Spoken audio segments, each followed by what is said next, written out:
laporan itu seperti apa, Bang? Terima kasih kepada rekan-rekan media sekalian.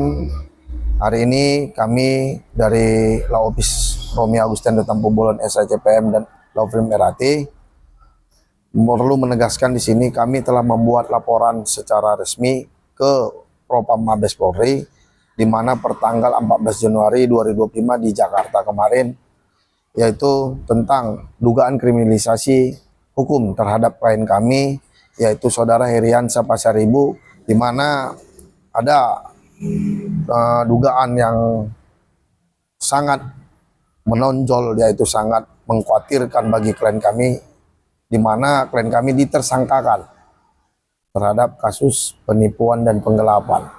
Ya, kronologis yang disangkakan kepada klien kami, Heriansa Pasaribu, yang pertama ini adalah tentangnya pencalekan yang terjadi di Kabupaten Aceh Tamiang, di mana pelapor atas nama Muhammad Usman melaporkan klien kami dengan nomor LP 138 bulan 7 tahun 2024. LP tersebut dituduhkan kepada klien kami yaitu penipuan ataupun penggelapan terhadap kerugian pelapor sebesar 200 juta rupiah. Nah, di mana klien kami ini sebenarnya tidak ada melakukan penipuan penggelapan terhadap saudara Muhammad Usman sebagai pelapor. Uang tersebut diserahkan melalui tangan saudara Usman kepada saudara Jaka, atau mobil yang itu kepada saudara Roni, dan juga ada PPK kecamatan mana saya lupa. Jadi uang tersebut adalah kesepakatan di mana Muhammad Usman ini adalah caleg atau calon legislatif dari Kabupaten Aceh Tamiang, Dapil 4, Provinsi Aceh, di mana beliau melakukan jual beli suara. Tetapi klien kita ini hanyalah sebagai penghubung atau pengantara. Nah, selang berapa bulan pertarungan main, ternyata sudah rapat pleno suara yang disahkan oleh KIP, yaitu suara untuk sesuai dengan kesepakatan terhadap Muhammad Usman dari Partai Aceh. Nah, ternyata ketahuanlah ada permainan suara yang awalnya sekian menjadi sekian saudara Muhammad Usman. Singkat cerita, Muhammad Usman ini kalah. Nah, karena kalah, beliau menuntut uang tersebut terhadap klien kita.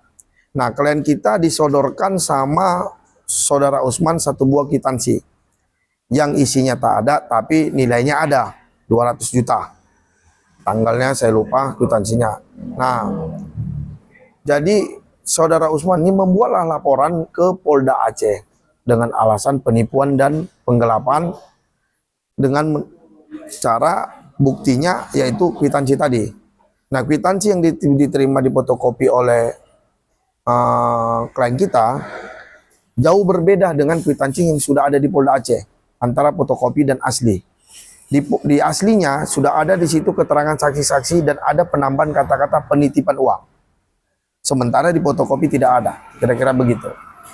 Kemudian pada tanggal Selasa 23 Juli 2024, klien kami dipanggil ke Polda Aceh, yaitu ke Subdit 2 Harda Bangta Polda Aceh. Klien kami dengan taat terhadap hukum, beliau datang menghadiri panggilan tersebut. Di situ Heriansa Pasaribu, klien kita ini menceritakan hal fakta sesungguhnya, membantah adanya penipuan terhadap diri Usman ataupun malah penggelapan uangnya terhadap Neura, di mana kenyataan dan fakta tersebut bukanlah penipuan dan penggelapan, akan tetapi kesepakatan untuk pembelian atau jual beli suara. Ketakutan dari Usman mengajak damailah Usman kepada Heriansa, klien kita. Tepat pada tanggal 31 Agustus 2024, mereka melakukan perdamaian, yaitu dengan dihadiri Usman dan saksi dan terlapor dan pelapor di kantor notaris. Nah, di sini sudah dijelaskan kepada isi yang ini, perdamaian. Di sini dijelaskan dengan berdasarkan yang atas disebut bahwa pihak Heriansa Pasaribu Malu sudah berdamai, dan di atas saya menyatakan bahwa Heriansa Pasaribu tidak bersalah dan tidak melakukan penipuan terhadap saya. Sudah dijelaskan di sini di poin tersebut. Dan bahkan saudara Usman juga sudah membuat surat pada tanggal 4 September yaitu pencabutan laporan polisi.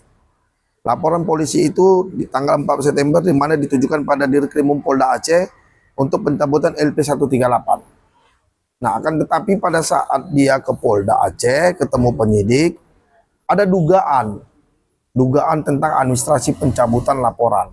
Setelah itu di tanggal 31 Desember Eriansa klien kita dipanggil